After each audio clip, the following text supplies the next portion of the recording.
like, even if he thinks he can win, he should be genuinely concerned. Because, like, of all the shit, but he's just like, damn, this is so much better than the game. There's so much extra stuff that normally wouldn't happen. I'm having a great-ass time. Anyway, let's go kill our enemies. Oh, shit! Nice, cutesy old music. Just dead body guts everywhere. So, what in Isekai hell just happened at the end of this latest Apocalypse Bringer episode? So we go up against another general, seemingly kill him, which is what I assumed would happen, only for the old swap-a-rooney to happen. The girls are with Queen Bug Mama, which probably means they're gonna get targeted. But my biggest question is, who the hell potentially got summoned into Takuto's room? Now, granted, it might just be a case of, in his dying moments, he took the girls, put them into the middle of a battlefield so they could potentially die. But until I see the next episode, I am also going to be concerned there's someone in the middle of that room who wants to kill our evil general. And at this point, I don't know what his combat capabilities are, if that is something we have to be concerned by. Sure, production can leave some things to be desired, but this should still be 10 out of 10 for my entertainment. Wow. You make sure you drop a like though, show your support on this video, subscribe if you're new around here. Patreon is where you catch my full live reactions to all these episodes and more if you want to help fund the channel and videos just like these. So, at the beginning of the episode, we see the dude, who I think it's the same guy in last episode who was sitting on the throne. We see two of his generals behind him, one of which looks cool as hell. It's like a retro Bioshock, I don't know, mecha armor. It looks cool. We killed the one general last week. And then obviously we went up against, I think his name was Flamin' the Flame Hero or something. I don't know. It was like a Stan Lee level name, man. I loved it. If you don't know what I mean, Stan Lee was notorious for naming the first and last names the same beginning. So like Peter Parker, Otto Octavius, J. Jonah Jameson, Flamin' the Flame Hero, whatever, General. It's brilliant. It's so stupid and I love it. The dude's personality, and this is what I'm loving about it. I kind of figured it'd be a one-off, but we're just disrespectful. Like, we're just straight up disrespectful. And you might want to say, well, we're evil aligned. That doesn't matter. Evil aligned typically would just be like, oh, they savagely kill without remorse. Maybe they say a nasty thing. Last episode, our girl looked a man in the eyes and said, listen, your life is nothing but to be mindlessly killed. That is your entire existence. And because these creatures know of the game and everything, they can remember all the shit that happened to them, and then she killed him. That's bad enough. Then you look at a man, and you're just like, man, damn. You don't even know how shit your life is. I get to follow my lord because I want to. You have to because you're a puppet. And he's like, shit, you're right. Well, damn it, this puppet's good. Like, the man almost had a midlife crisis in that moment because he realized, shit, like, I'm honestly jealous. You get to fight in what you believe. Now, granted, ride or die either way. He accepted his fate. He wasn't happy with it, but still, the fact that we're able to disrespect the enemy generals, these are supposed to be like the top dogs of the other players, and we make them pretty much have complete worldviews twisted upside down when they realize, oh shit, my guy isn't as good as your guy, but you know what, damn it, I'm still gonna do it. She cuts that man clean into pieces. Pretty gory scene. Like, it's not obviously going to be as gory as it would be in the source material, but they actually did a decent job for, you know, avoiding too much gore in this anime. They still have some nice shocking imageries that still get it across that, yeah, it's clearly a bloody mess. And then the swapperoo. She had the right idea. Isla had the right idea. Immediately she used the larva to surround her babies, because she's like, shit's about to go real.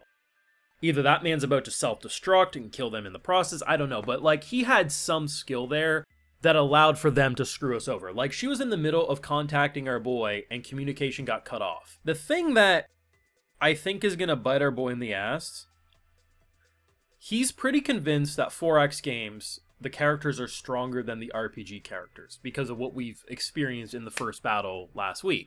And seemingly that's still true. The issue is that what this show's doing is different than any other isekai, because not only are we dealing with different genres of games, we're dealing with characters and NPCs who know they come from games, on top of the fact that every game has their own mechanics. So strategy games and turn-based games, where you have to sit and wait for your turn, while we may have more power, RPGs and, hack and slash style games, they can move and do things a lot quicker than maybe we can respond to, which is, I think, why we kind of got the swaparoo happening, even though that should have been like a death blow, right? Like for them, it's like, oh, I attack, now I wait.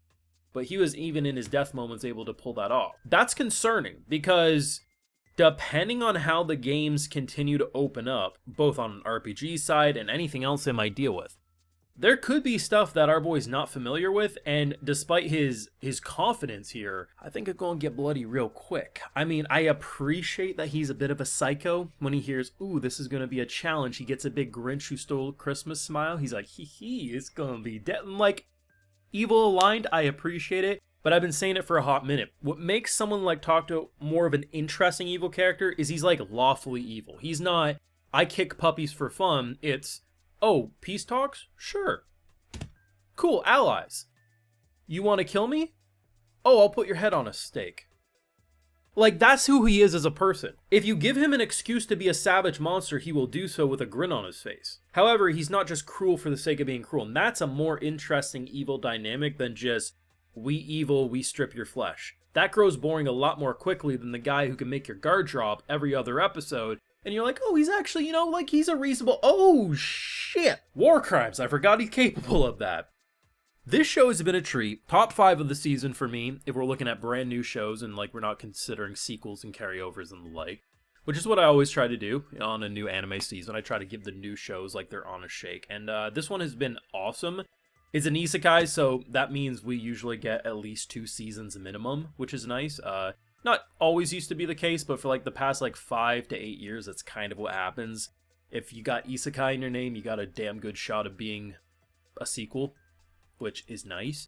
Yeah, obviously if it gets season 2, hopefully a little more time in the oven, but you know what, if they came around, they said, actually we're doing season 2 in 3 months, I don't care if it continues to look like this. Like, it does not, I don't think the show looks ugly, I love the art style. The only thing that leaves stuff to be desired is, yeah, the animation can be non-existent, but if you've been following me long enough, ever since beginning after the end, that's not even that far ago, this is nothing new for anime. The only time I stop watching anime because it has poor production would be if it looks like the New Gate. The New Gate had no art by the end. It was literally googly eyes and a stick body. That's not even an exaggeration. That becomes an issue. The art I'm seeing, yeah, would I like it to move more? Absolutely, but it doesn't look ugly, and that's all I need. The voice actors, the music, everything else, been absolutely top tier, and it's just a damn shame I didn't really discover this when it had like 5 seasons in a movie like Overlord. Goddamn. Let me know your thoughts down below. Drop a like, share your support, subscribe if you're new around here, and Patreon, like I mentioned, is where you catch my full live reactions to all these episodes and more. Like, I also like to give video shoutouts to all my patrons. So today we got Doc, Tyron, Danny Boy, Simon Lau, Jenny Stiegel, Matt Barker, Cal853, Xenogod, Mario Jacob, and we also have Tables. I appreciate the support, everyone. Please take care. Y'all have a good one.